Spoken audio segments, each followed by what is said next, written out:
कालच खरं तर आपण बातमी पाहिली होती की मुंबई महानगरपालिकेच्या जी नॉर्थ विभागाचे कर्मचारी आणि अधिकारी अगदी कामाच्या वेळेमध्ये क्रिकेट खेळत होते आणि कामाच्या वेळामध्ये क्रिकेट खेळणारे याच अधिकाऱ्यांचा आणि कर्मचाऱ्यांचा निषेध करण्यासाठी आज जी नॉर्थच्या कार्यालयाबाहेर आंदोलन करण्यात आलं। फ्री अ बिलियन या संस्थेनं फुटपाथवर फेरीवाल्यांची दुकानं लावत आंदोलन केलं। फेरीवाल्यांचं आक्रमण ही या भागातली सर्वात मोठी समस्या आहे, मात्र ती सोडवायची सोडून हे अधिकारी क्रिकेट खेळण्यात गुंग होते।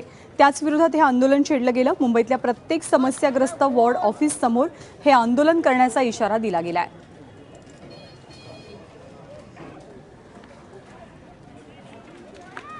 दरम्यान क्रिकेट खेळणारे अधिकारी आणि कर्मचारी यांच्यावरती निलंबनाची कारवाई करा अशी मागणी मनसेचे गटनेते संदीप देशपांडे यांनी केली आहे। स्वतःची डेडलाईन आम्ही दिलेली आहे, ती दिवाळीच्या पूर्वीची आहे। आयुक्तांची डेडलाईन अजिबात प्रॅक्टिकल नव्हती। स्वतः आयुक्तांना माहित होतं की एवढे दिवस बुजले नाही, 48 तासात काय बुजणार होते खड्डे। पण एक कुठेतरी जनतेला रिलीफ देण्याच्या दृष्टीने किंवा काहीतरी करण्याच्या दृष्टीने त्यांनी ती तारीख दिली, ती रिअलिस्टिक तारीख नाहीये।